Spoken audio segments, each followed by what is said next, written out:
তিতুমির কলেজের শিক্ষার্থীদের আন্দোলন আসলে কিসের জন্য এই ব্যাপারে যদি কেউ নাও জানে তারপরেও এটা এখন সবাই জানে যে তিতুমির কলেজের শিক্ষার্থীদের ছোড়া ইট পাটকেলে ট্রেনে শিশু যাত্রী থেকে শুরু করে নারী অনেকেই হয়েছে আহত। অ্যান্ড ইতিমধ্যে এই ঘটনা এত পরিমাণে বিতর্কের জন্ম দিয়েছে যে সোশ্যাল মিডিয়াতে চলছে নিন্দার ঝড়। ইনফ্যাক্ট অনেকে এটাও ঘোষণা দিয়ে দিয়েছে যে তিতুমিরের শিক্ষার্থীদের এই কর্মকাণ্ডের জন্য তাদের কোনো সিভি অনেক কোম্পানি আর অ্যাপ্রুভ করবে না। এখন প্রশ্ন হলো, তিতুমির কলেজের শিক্ষার্থীদের কি এমন চাওয়া যে তাদেরকে এতটা বেপরোয়াভাবে আন্দোলন করতে হলো, নাকি আমরা এখানে ভুল বুঝছি? এখন এটার উত্তর জানতে হলে প্রথমত আমাদের জানতে হবে যে আমরা অ্যাকচুয়ালি কি জানি। সোশ্যাল মিডিয়া থ্রু এবং বিভিন্ন গণমাধ্যমের হেডলাইন্স থেকে আমরা যেটা জানি যে তিতুমির কলেজের শিক্ষার্থীদের আন্দোলনটা আসলে তাদের কলেজকে পূর্ণাঙ্গ ইউনিভার্সিটিতে রূপ দিতে হবে। এখন তিতুমির কলেজ ঢাকা ইউনিভার্সিটির অধিভুক্ত এবং তাদের কথা এই কারণে তাদের অনেক সমস্যার সম্মুখীন হতে হয়। বাট তাদের এখন চাওয়া ঢাকা ইউনিভার্সিটির অধিভুক্ততে নয়, তাদেরকে স্বতন্ত্র একটা পূর্ণাঙ্গ ইউনিভার্সিটিতে রূপ দিতে হবে। এবং তাদের এমন দাবি নিয়েও সোশ্যাল মিডিয়াতে অনেকে বলছে এটা একটা অবান্তর দাবি, একটা অযৌক্তিক দাবি, যেই দাবি নিয়ে জনগণকে দুর্ভোগে ফেলা অপরাধমূলক কর্মকাণ্ডের শামিল।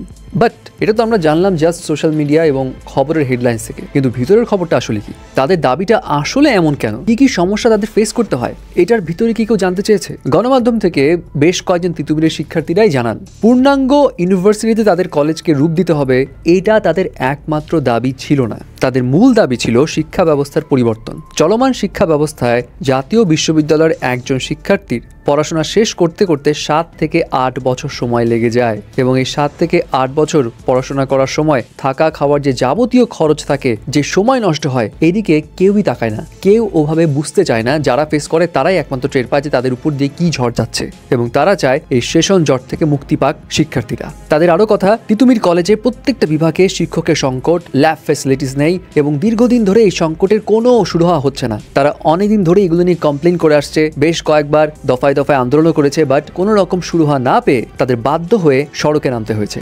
এবং এই শিক্ষার্থীদের কথা হচ্ছে পূর্ণাঙ্গ বিশ্ববিদ্যালয় না হলে তারা যে এখন সংকটের মধ্যে আছে, এই সংকটের কোনো সুরাহা হবে না। এবং তাদের মতে এই দাবি তাদের কাছে আসলেই কোনো অযৌক্তিক দাবি নয়, এটা একটা যৌক্তিক আন্দোলন, কারণ সময়ের মূল্য তাদেরও আছে।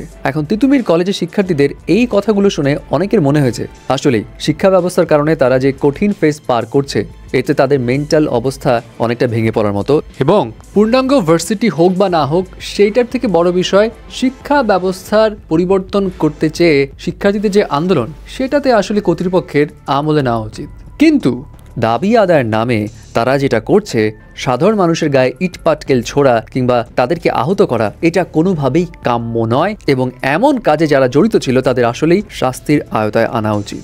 যদিও গতকাল রাতে তিতুমির কলেজের শিক্ষার্থীরা একটা প্রেস কনফারেন্সে এই ট্রেন কাণ্ড নিয়ে দুঃখ প্রকাশ করে এবং তারা জানায় যে এখানে অ্যাকচুয়ালি ট্রেন বেশ গতিতে আসার কারণে রেলপথে অবস্থানরত শিক্ষার্থীরা ছড়িয়ে ছিটে যায় এবং ওতে করে বেশ কয়েকজন শিক্ষার্থীরা আহত হয়, যেই ঘটনায় অনেকে ক্ষুব্ধ হয়ে ট্রেনের গায়ে ইট পাটকেল ছুড়ে। এবং সেই শিক্ষার্থীরা এটাও বলেন তাদের পরবর্তী স্টেপ কি হতে পারে। তারা অলরেডি ঘোষণা দেন তিতুমির কলেজের ক্যাম্পাস অনির্দিষ্টকালের জন্য বন্ধ থাকবে, কোনো পরীক্ষা, কোনো ক্লাস চলবে না। এবং আজকে তারা রাষ্ট্রপক্ষের সঙ্গে কথা বলবেন এবং রাষ্ট্রপক্ষ থেকে আসা সিদ্ধান্ত যদি আশানুরূপ না হয়, তাহলে শিক্ষার্থীরা আবার মাঠে নামবে এবং রেল গেট অবরোধের থেকেও আরো এক্সট্রিম কিছু করবে। যাই হোক, এখন সবার একটাই কথা, তাদের আন্দোলন যৌক্তিক, কিন্তু এই আন্দোলনের নামে ট্রেন কাণ্ডের মতো কোনো ঘটনার যাতে পুনরাবৃত্তি না ঘটে এবং এমন কোনো কর্মকাণ্ড যাতে তারা না করে যেটা দেখে তারা নিজেরাই সবার চোখে ছোট হয়ে যায়, ভিলেনে পরিণত হয়।